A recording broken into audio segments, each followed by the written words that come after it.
The July 2010 Kampala attacks were suicide bombings carried out against crowds watching a screening of the 2010 FIFA World Cup final match at two locations in Kampala, the capital city of Uganda, on the 11th of July 2010. The attacks left 74 dead and 70 injured. Al-Shabaab, an Islamist militia based in Somalia that has ties to Al-Qaeda, claimed responsibility for the blasts as retaliation for Ugandan support for AMISOM. In March 2015, the trial of 13 Kenyan, Ugandan and Tanzanian alleged perpetrators of the bombings began at the High Court of Uganda. Background: the Al-Shabaab militant group grew into a potent force against the transitional federal government of Somalia and threatened attacks against foreign and AMISOM troops deployed against it in the country, including those from Uganda. The July 2010 attack in Kampala was seen as revenge against the Ugandan forces' presence in Somalia. Al-Qaeda was also rumored to have been involved in Somalia. The Kampala attack followed American warnings of attacks on Air Uganda planes in 2010. Attacks.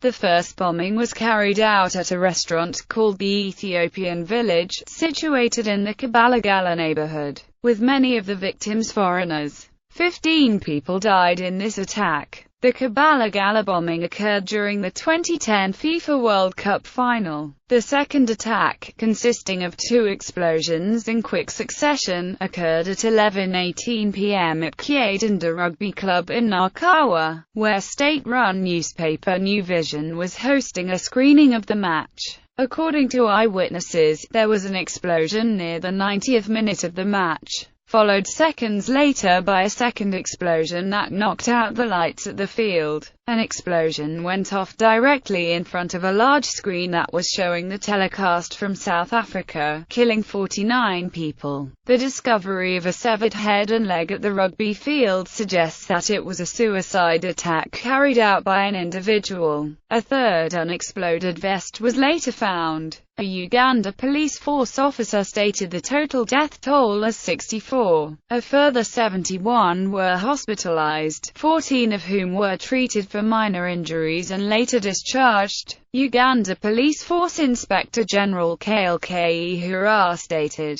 "The information we have indicates the people who have attacked the Ethiopian village were probably targeting expatriates. Initial reports of further blasts in the neighborhoods of Ntinda and Bwiza were false." Casualties. Most of the dead were Ugandan. Others included an Indian, an Irish lay missionary, and one Kenyan. It was speculated that another could have been killed. Additionally, a U.S. citizen was slain. There were also at least 6 Eritrean and 1 Ethiopian deaths in the blast. The injured also included 6 Methodist missionaries from a Pennsylvania church. Investigation. Ugandan police made arrests in the days following the attack. Another Ugandan was arrested in Kenya over the attacks. 20 people were arrested, including several Pakistanis, and Interpol also published facial reconstructions of 2 suspected bombers.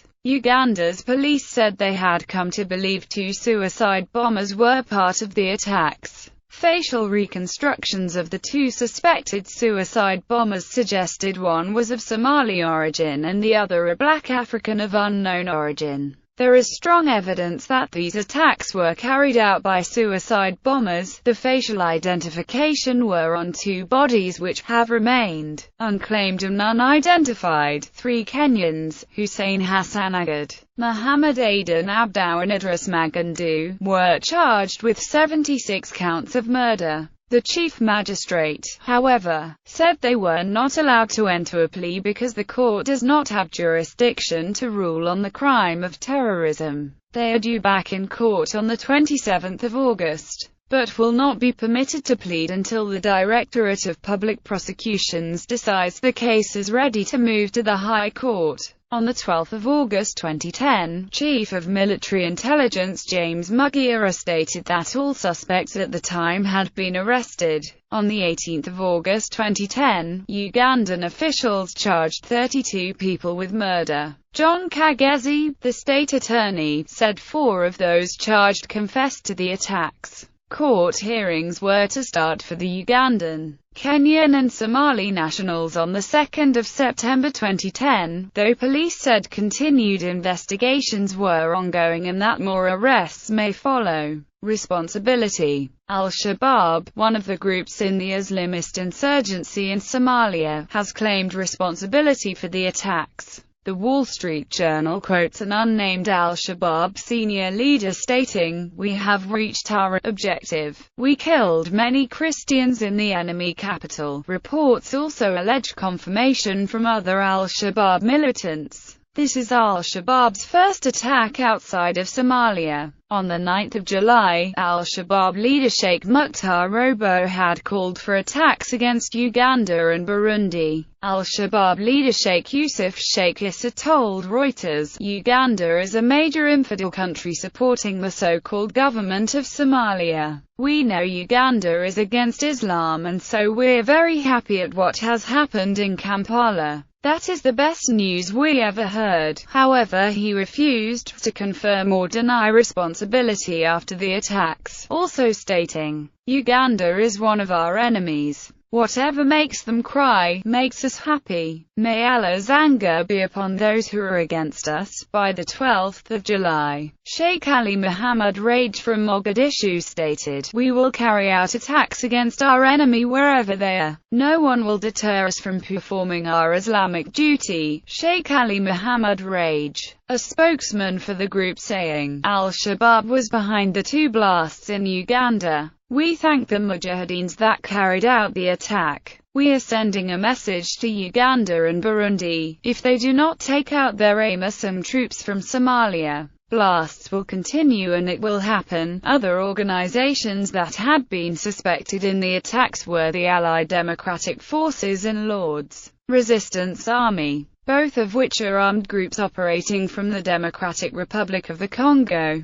Reactions. Domestic Uganda. At an African Union summit in Kampala 2 weeks later, President Yoweri Museveni urged other African leaders to defeat the terrorists and sweep them out of Africa. Supranational bodies. Malawi. African Union. President of Malawi and Chairman of the African Union Bingu Mutharika condemned the perpetrators in the strongest terms, and asserted that, "The African Union stands with you, my brother President Museveni, and with the people of Uganda." Virtually every speaker at the O Summit condemned the attacks. States. Chile. The government of Chile condemned in the most energetic manner the terrorist attack in Kampala, attributed to the Somali extremist group Al-Shabaab. Chile values the contribution of Uganda to peace forces in Somalia, which is part of the joint efforts of the United Nations and the African Union to bring peace and development to that nation. Sahrawi Arab Democratic Republic. The president of the Sahrawi Arab Democratic Republic, Mohammed Abdulaziz, sent a message of condolence to his Ugandan counterpart and families of the victims of the Kampala bomb attacks, and expressed contempt in the strongest possible terms these attacks, as well as all forms of indiscriminate violence that aims to terrorize and inflict harm on innocent people. UK Prime Minister David Cameron has also passed on his personal condolences to the Ugandan president. Foreign Secretary William Hague has condemned the bomb attacks in Kampala, calling them cowardly, and stressed that UK will stand with Uganda in fighting such brutal acts of violence and terror. He also sent heartfelt sympathies to President Museveni.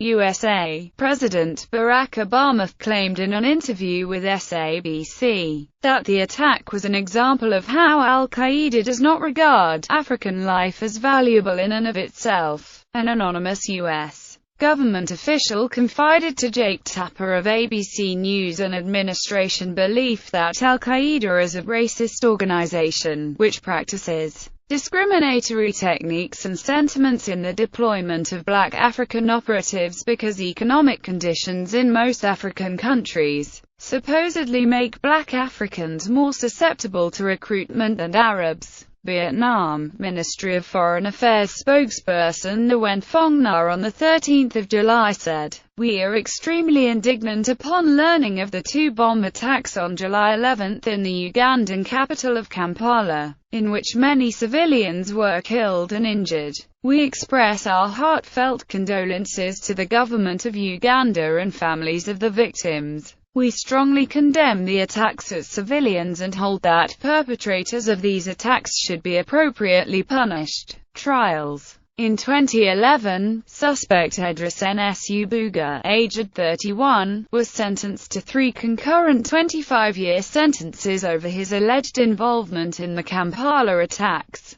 After expressing regret and indicating that he had taken part in the bombings under threat of decapitation, he was spared the death penalty. Additionally, 24-year-old Mohamed Mugisha was sentenced to 5 years imprisonment for conspiring to commit terrorism. In March 2015, the trial of 13 other men suspected of having been involved in the 2010 Kampala bombings began at the High Court of Uganda. The hearings had been delayed for 5 years due to court challenges by the apprehended individuals, who accused the Ugandan police and security agencies of torture and illegal rendition. The 7 Kenyan, 5 Ugandan and 1 Tanzanian alleged perpetrators were each charged with terrorism, murder, attempted murder and of being accessories to terrorism, and all except one were accused of being al-Shabaab members.